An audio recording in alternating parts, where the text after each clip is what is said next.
Hi there, welcome to the class, to the course. This is probably the first video you'll see that I've made, and this is the first lesson, so congratulations in getting here.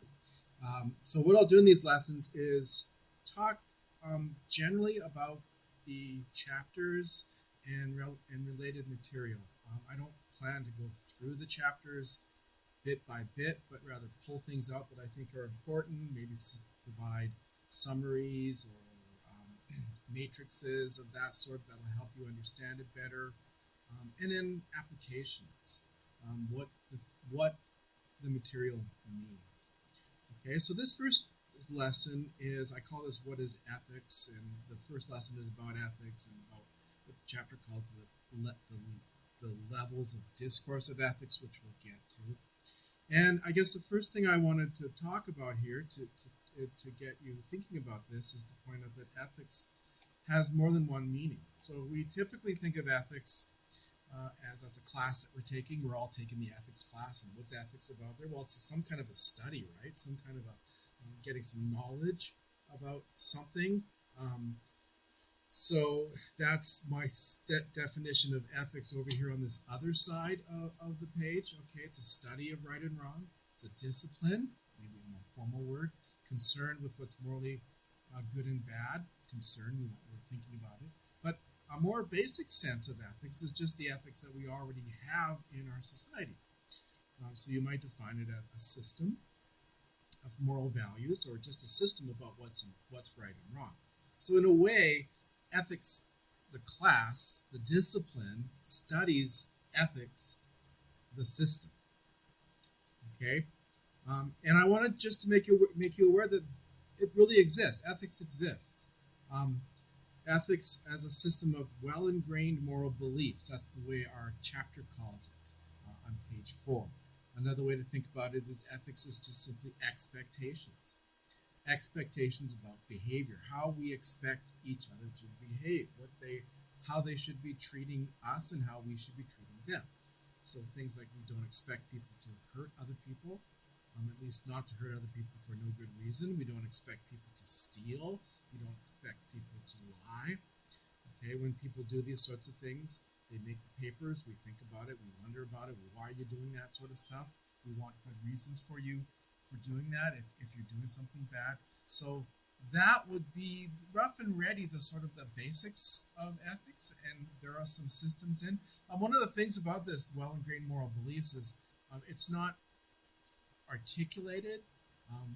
We have legal systems, but they don't articulate everything that's in that moral system, so we hold people to more than just what we legally hold them to. Okay, so that might lead some people to believe it doesn't exist, okay, or to be confused about it.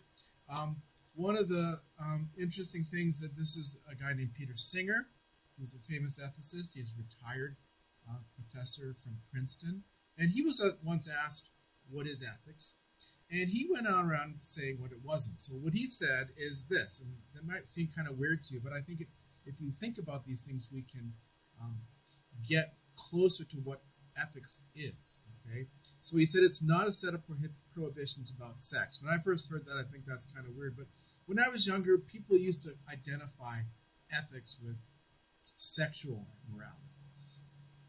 It's not an ideal system irrelevant to human practice. It's not just religious beliefs, although just is important there. Religious beliefs count.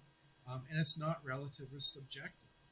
So if you think about what Singer's saying and you take the opposite, okay, these are negatives, what would be the positives?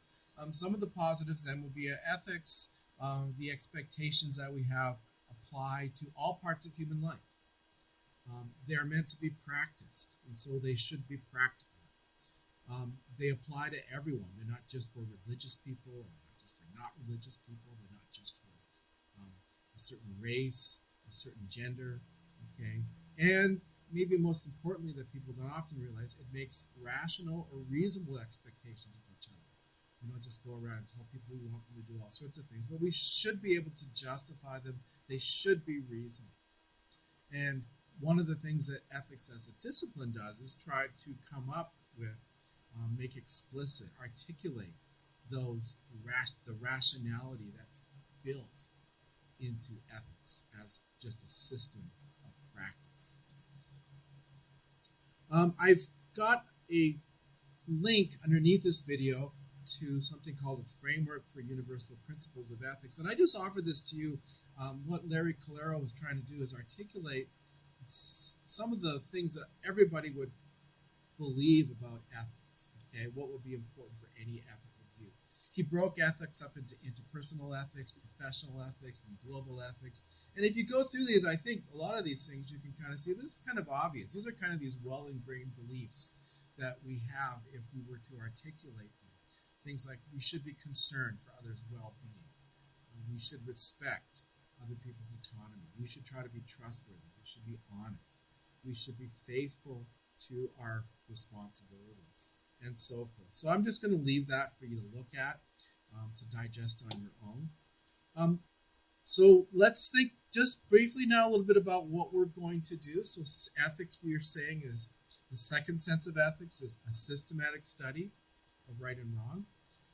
The principal aim here is knowledge, to understand it, to make sense of it, to learn how it works, to understand why it is what it is. So that would be true about any system. Biology tries to understand life, to learn how it works, what it is, why it is what it is.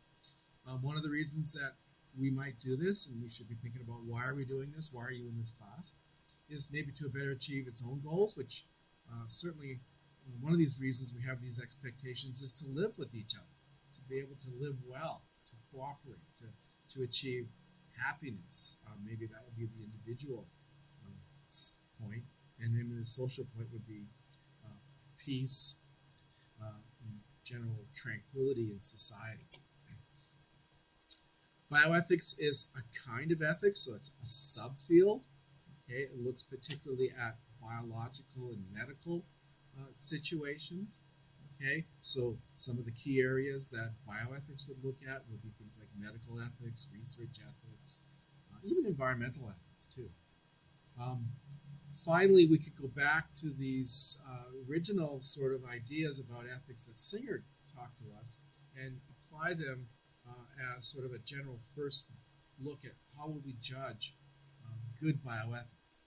Okay, well, we would want our good bioethics to be applicable to all medical practice, and to be practical, and to be realistically applied to everybody, and to be rational. Okay, so what is the rational appeal? So that might set you up a little bit for what to start to think about here. Okay, the rest of these lessons will, and all these lessons will in general talk about, as I said, apply some of this information. You're going to find some of these videos are older videos that I've not remade. Some of those are remakes. This is one I made new for this class.